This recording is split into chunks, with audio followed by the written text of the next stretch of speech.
2024 সালে নেটিস রাউটারকে কিভাবে mobile phone দিয়ে সেটআপ করবেন আজকের ভিডিওতে আমি আপনাদেরকে স্টেপ বাই স্টেপ সম্পূর্ণ প্রসেসটি দেখিয়ে দিব। তাহলে চলুন বন্ধুরা আজকের এই ভিডিওটি শুরু করা যাক। নেটিস রাউটারকে সম্পূর্ণ সেটআপ করার পূর্বে প্রথমে আপনি আপনার মোবাইল ফোনটিকে নেটিস রাউটারের সাথে কানেক্টেড করে নেবেন, আপনার ওয়াইফাই এর সাথে। দেখুন বন্ধুরা, প্রথমে আমি আমার মোবাইল ফোনটিকে নেটিস যে রাউটারটি আছে সেটির সাথে কানেক্টেড করে নিলাম। এরপরে আপনাকে সরাসরি চলে যেতে হবে গুগল ক্রোম ব্রাউজারে।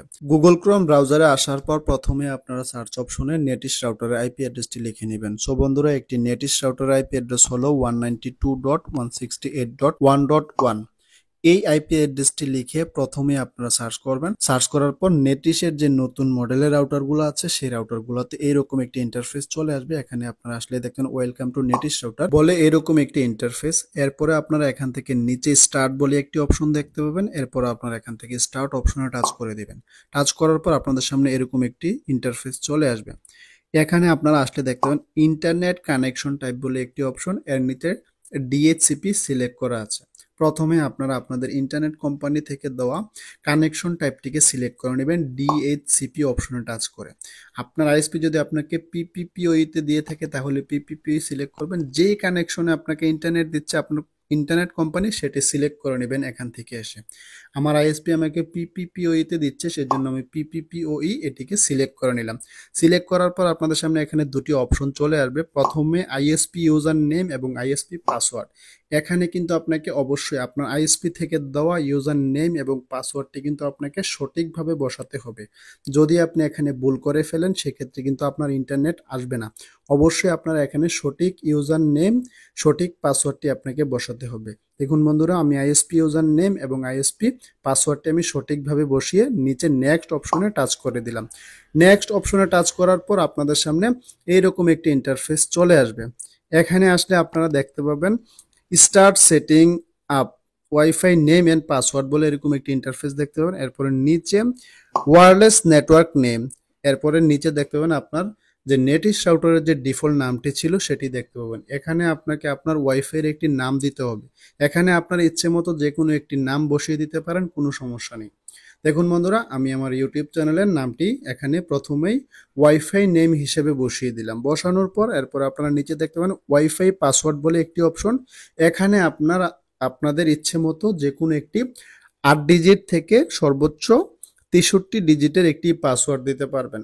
অবশ্যই আপনার মনে থাকে এরকম একটি ওয়াইফাই এর পাসওয়ার্ড দিয়ে দিবেন, কেননা এখানে যে পাসওয়ার্ডটি দিবেন যে এই পাসওয়ার্ডটি কিন্তু এখানে আর দেখতে পারবেন না অন্যান্য নেটিস রাউটারের মতো।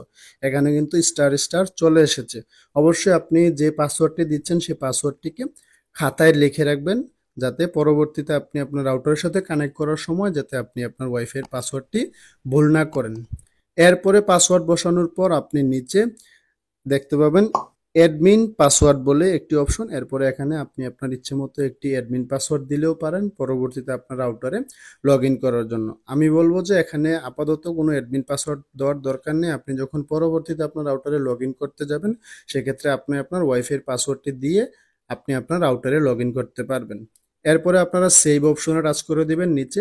সেভ অপশনে টাচ করে দিলে আপনার একটু সময় নেবে। এখানে এখানে বলা হবে প্লিজ ওয়েট। এখানে আপনাকে একটু সময় ওয়েট করতে হবে। এরপর আপনার মোবাইল ফোনটি রাউটার থেকে অটোমেটিকলি ডিসকানেক্টেড হয়ে যাবে। দেখুন বন্ধুরা, আমার মোবাইল ফোনটি রাউটার থেকে অটোমেটিকলি ডিসকানেক্টেড হয়ে গিয়েছে।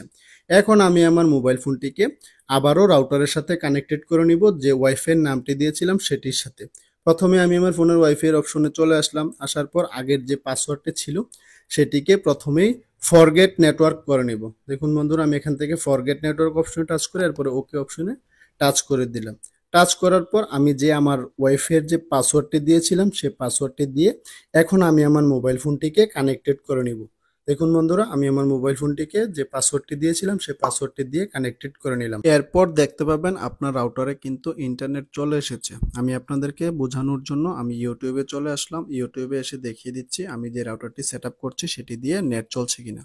দেখুন এখানে কিন্তু নেট চলতেছে। এরপর আপনারা আবারও গুগল ক্রোম ব্রাউজারে চলে আসবেন। এখান থেকে কমপ্লিট বলে একটি অপশন দেখতে পাবেন। কমপ্লিট অপশনে টাচ করলে এরপর আপনাদের সামনে এরকম একটি ইন্টারফেস চলে আসবে। এরপর আপনি আপনার রাউটারের যে ওয়াইফাই এর পাসওয়ার্ডটি দিয়েছিলেন সেই পাসওয়ার্ডটি দিয়ে এরপর আপনাকে লগ ইন করতে হবে। যদি এখানে ভুল করেন সেক্ষেত্রে কিন্তু আপনি আপনার রাউটারে লগ ইন করতে পারবেন না। এখানে অবশ্যই আপনি আপনার রাউটারের ওয়াইফাই এর পাসওয়ার্ডটি দিয়ে এরপর আপনি আপনার রাউটারে লগ ইন করে নিতে পারবেন। দেখুন বন্ধুরা, আমি আমার ওয়াইফাইয়ের পাসওয়ার্ডটি দিয়ে আমি আমার রাউটারে লগ ইন করে নিলাম। দেখুন এখানে আসার পর আমার রাউটারে কয়টা ডিভাইস কানেক্টেড এবং কি কি ডিভাইস কানেক্টেড এখানে সকল কিছু কিন্তু এখানে দেখতে পাচ্ছি। এভাবে খুব সহজে আপনি একটি নেটিশ রাউটারকে খুব সহজে সেট আপ করে নিতে পারবেন। আজকের ভিডিওটি এ পর্যন্ত। ধন্যবাদ। আসসালামু আলাইকুম।